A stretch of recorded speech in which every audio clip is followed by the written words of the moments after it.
Paulie, welcome to the Brand Innovators Podcast. It's great to be here. Thanks for coming on. We're in Austin, Texas right now. Heck yeah, we are. In the hottest room we could possibly be in. I feel like this is a tactic you're doing. Yes, that's right. Really it's intentional. Get quick answers. That's right. Get in, get out, smart. baby. Good research you've done there. Okay, well, talk to me a little bit. I'd love to understand a little bit about your background, kind of how you got to Athletic Greens, which you are there now 6 months, and like, what's your story? Yeah, well, I will try and keep that quick. Okay. I started in the creative world, agency side. Yeah. So I was in ECD at a great agency called RGA in New York for almost a decade. Yes. I loved every second of it. And then I jumped to brand side and I joined Uber at a fascinating time for them when they were going through a pretty big transition where things were really great and then all of a sudden we woke up and the house was on fire. But that was really interesting for me because I was able to then help build a brand because it was not built on brand principles. It was built on an amazing product and let's go.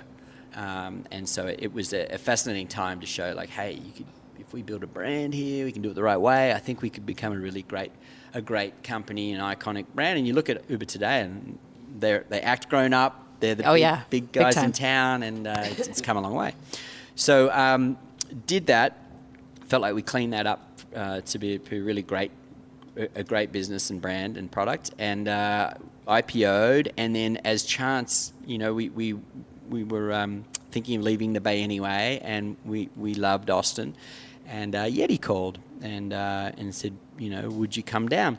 And people always thought I was crazy. People thought I was crazy leaving RGA to go to Uber. People thought I was crazy to leave Uber to go to this cooler company in Texas no one had ever heard of, out of Texas and Florida. But I saw enormous potential in the brand. I loved the product. And I just thought, wow, if you could really scale these guys, I think it could be a lot of fun. And it was. It was about 600 million when I joined. It's now close to 2 billion. Oh, my God. And so AG, when I look at AG1, I thought, wow, here's the same thing, right? About 600 million a year. Have a phenomenal business, for like cult following. Yeah, absolutely. But if you could build a great iconic brand on top of that, I think it could be really exciting. And it's a premium product. It's the best in the category, created the category. So let's go. Yeah. And that's amazing. How I got there. That's how you got there. But it was all through the lens of good creativity. Yeah. Talk to me about creativity. You're obviously come from that creative background. Yeah, look, I think I love marketing because I don't think there are many good ones, right? Like there's a lot of crap marketing in the world, right? And I think that's why if you can just do some good stuff, you stand out. And the other thing, when you're on the agency side, I was just like, oh, boy, it'd be a lot easier if I was the guy on the other end of the table and could make decisions. Make the decision. Absolutely. Here. I think that would be. You're like, actually, you're doing it wrong. Yeah, well, it'd just be a lot, like, I don't know. It seemed like that would be easier. Yeah. Full credit to Uber, YETI and AG1 for saying we kind of agree. We think if we could bring someone in with a creative, somewhat taste, it may help what goes out to the world. And so that's my remit. So really it's always pushing great creativity. You could call it risk. I don't call it risk. I just call it really having a point of view and a difference and an edge and really engage with people. And they love you for it. Well, do they? Because I was just going to say, I don't usually do this, but can I ask your advice on something? Open book here. How do you get people to recognize when creativity is required or investment is required or not just doing the same thing we've always done that's safe is required? Like, how do you get brain to feel heart? You know what I mean? Yeah, I think there's two things. I think, without getting very horoscopy, the world brings you a brand, right? So, and you got to use the circumstances to your advantage. So what I mean by that is, it's like with Uber, okay, the house is on fire, right? All this stuff's happening. Okay, how can I use that to show to the C-suite, the board, whoever, my peers, that clearly the way you guys are doing it isn't the way to do it, right? And what if we could get our way out of this by great stories, doing the right thing, building a brand. So really it's like, well, what else is there? There's not a lot of other options, right? I think it's the same with performance-led businesses, right? They probably have had great runs off COVID. Performance is humming. This is great. We've growth hacked to a certain number, and then they're stuck. Yeah. And they're like, oh God, what's happening? Well, the answer there is you got to build a brand, right? So you use the situation to your advantage, and you're like, well, look, I think I will get you through this barrier, but I'm going to build a brand, and here's what I'm going to need. Right. And it's really about if the business you're working with understands that, and they're like open to it. Okay. Yeah. Right. Then go for it. Okay. So that's what I've done. The second part of it, I would say, is the people you work with are humans, right? And it's if you can make them feel good, or cool, right, or that they're proud to work at this company, well, then they start actually inviting you to a lot more. Like I remember at Uber. It was hard. It was hard to convince people, right? And they're all engineers. They're not marketers, right? They're quirky people, a little socially awkward, and you're there trying to be the ad guy. So what we started doing when we started to tell great stories, when we started to show off their beautiful products in interesting ways, all of a sudden they felt really good about what they were building, and their mums were calling and saying, "Did you see this? Yeah. Did you do that?" The Super Bowl commercial must have been like about that's what I do. Yeah, and that permeates through to the CFO, to the CEO. Who they all start feeling good about the brand, and then they invite you to stuff. They want more. Right. So there's a real job to be done externally, but also internally. Can you show them that creative isn't just financially better off, the right decision, but can I feel really good about my business? And when I get that affirmation, then I kind of trust you more. But don't you think that there is a level of like, don't you have to dive into the data a lot to be able to prove those points out and to prove the value and the necessity of creative? I think if that's where you are, you're dead. Yeah. Oh, really? Yeah. Yeah. Okay. I think if that's what you're up against, you're never going to be able to. Okay. And so I always say my key metric, my CFO loves this. I'm joking. He hates it. I'm like, my metric, you and I, our metric is energy. Right? And he's like, what's energy? What are you talking about? He's like, how do you put that on a balance sheet? What is that? Is that a new financial term? I don't know. What that means is when we go to an event, when you tell people where you work, when your employees come to you, is there energy in the brand? And if there's good energy in the brand, we're doing something right. So just let me drive energy. Right? And energy permeates through our communities, through our people, through our partners. That's the metric you got to watch, right? I'm telling you, if you can get them to believe that for 6 months, the financial benefit comes over the top. And your performance flywheel starts humming, and it's like, why weren't we doing this all along? So is there like a little bit of a patience game? I'm sorry, I'm just like literally in the middle of this right now. So I'm like, is there a patience game too, where you're like, just give me some, like, let it breathe for a sec? Just distract them until, you know it's going to do something. Yeah, I think that's right.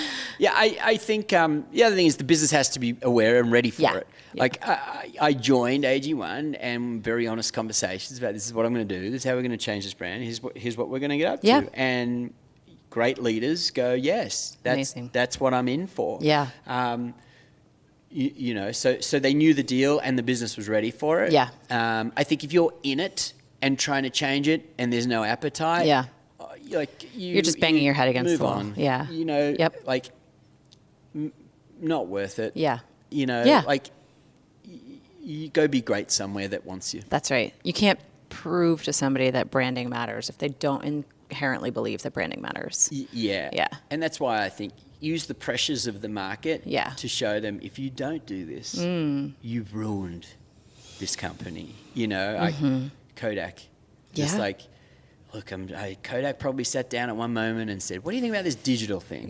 And they probably went, nah, our business is core. We'll be fine. We're Kodak. Yeah. Use that pressure against people. I think it's important for them to at least understand that, well, what's other side if we don't. Yeah. Yeah. What are you excited about with AG1? Everything. I think it's an amazing business. It's an amazing product. It created a category. Totally. Right? A million copycats have followed. Totally. We've remained premium, which is the best product on the market. And now we get to go build a brand, right? And we've got such a cult following and subscriber base that come back every month. Yep. I'm excited about building a brand. I'm excited about letting those people tell our story too. You know, I think if you can arm the customer to defend their purchase, you've done 90% of your job as a marketer. Oh, right? That's smart. So I think about my time at YETI. You know, there was a time when people were buying coolers $400. Yeah. The nearest competitor was about $80. Yeah. And people would say, "What are you doing, you idiot? What did you buy that for?" And arming those people to say, "Well, you don't get it. You don't get it. Here's all the amazing You things." don't get it. They would then go and sell that on for you. It's the same with AG, right? It's when people are taking it every morning and people are like, "Why do you take that?" Can they defend their purchase? Yeah, can you defend it? And is it? For you? And there's a little bit of a ritual to it, right? It's like your hat says morning person, but it's like you dump it in, you shake it up. You're with your friends on a bachelor party, and you're shaking up your athletic greens, and they're like, "Oh, what's that?" That's right. And that that's that defensible position. Yeah, and I think that's the other real key is don't become a commodity, right? So the minute people think of us as a powder or a drink or something, is actually the moment I dread. Right. Right? I'm like, no, we're not that. Right. We're your start to the day. Yep. Right? We are that morning moment of you get a little bit of time to yourself to prepare yourself for the day. The mornings are optimistic times of the day. Yep. And we represent people who really care about their health and what they are. And if that's what the brand and product is, then good luck to anyone trying to come at you. Forget it. Because they're just going to say, well, our powder's better than yours. And it's like... And then you've lost the game. Go for it. Doesn't matter. Please. Yeah. Please. And it was the same at YETI and Uber. I think the minute someone like, well, this cup versus that cup, no, you don't get it. You don't get it. And that's not how people view YETI. People view YETI as a lifestyle, as a 100%. Representation of who they are. Yes, absolutely. If you pull out an Igloo cooler at a campsite, people are making their own assessment about you, right? You pull out a YETI, people are also making an assessment about you. But it's a good one. Yeah. Right? And that's what you want. People who pull out AG1 in the morning versus anything else, they go, okay, that person's a real deal maybe. Yeah. You know, and that's the role. The role is to have that space, not, oh, this powder has this and that, and that cup can do, it's the same as that cup. You got to own something far bigger. Totally. If you had to die on a hill of like something that is like you believe when it comes to marketing, big or small, what would it be? I've died on many a hill. So this is I'm basically the New Mexico badland of hills. Look, I'm a big believer in creativity. I think I will live and die by that sword. Creativity sells. Yep. Creativity matters. It cuts through. It is the way to really enjoy longevity in a brand. Yeah. So I'll always die on that hill. Yeah. I say, be the best, be the worst, but never be the middle. Yes. And that's the lens you need to take to your marketing and creativity. Yeah. So I've died on many a creative hill. Right. But that's how it rolls. One of the things that like I struggle with is when people are like, well, we're just going to do what we did last year. Yeah. Like you're coming around the calendar year. We're just going to take the same strategy this year as we used last year. And I get that a lot. And I'm like, I don't know, maybe it's fine. Yeah. But like, is that the best way to think about things? Is like, we just kind of stay in the same strategy as last year? Doesn't sound very fun. No. Does it? I think, listen, if you've got a ton of money, go be the most boring brand on the planet. Like, have at it. Yeah. Just outspend everyone. Yeah. But that is the only time you should be boring. Yeah. Right? Yeah. If you don't have endless amounts of money, then you got to be creative. You better do something interesting. Right? And the truth is, if you do the tiniest bit more interesting work than anyone else, it's amplified 1,000. Yeah, absolutely. People are like, wow, Yeah. those guys are just incredible. And we're not. We just didn't settle for mediocrity. Yeah, totally. And if we could get more marketers to just understand that. Listen, I think as marketers, we are actually a fearful bunch. Absolutely. We are so worried about losing our job. 100%. I'm like, what's the worst that can happen? We get fired? Yeah. We'll be fine. We'll you know be why? fine. Because you got fired for trying to do something good. Right. Someone's going to hire you. 100%. Yes, You know? absolutely. If the average tenure of a CMO is 2 years, well, then fucking go down doing something down you doing want to something do. awesome. And the truth is, you do something awesome, you end up hanging around because they That's don't right. want to get rid of you. Of course. If you're doing mediocrity, I don't need you. Yeah, I agree. And that's the goal. So as marketers, I think we get stuck in this middle zone of fear, and just let it go. Yeah, I agree with you. You know, Yeah. do something. Living by that fear is not, it doesn't inspire anybody. It doesn't make people want to tell their mom Yeah. or show their friends or be like, yeah, I fucking work at YETI. You know what I Yeah. mean? Like, that's not what, like, that's not the vibe. That's not the Yeah. energy. It's not the energy KPI. Yeah, that's not the KPI. Yeah. All right, so I think I'm going to ask you, the final thing is like, if you had to give advice to your 22-year-old self, what would you tell him? Put that drink down. Would probably be the first thing. Okay.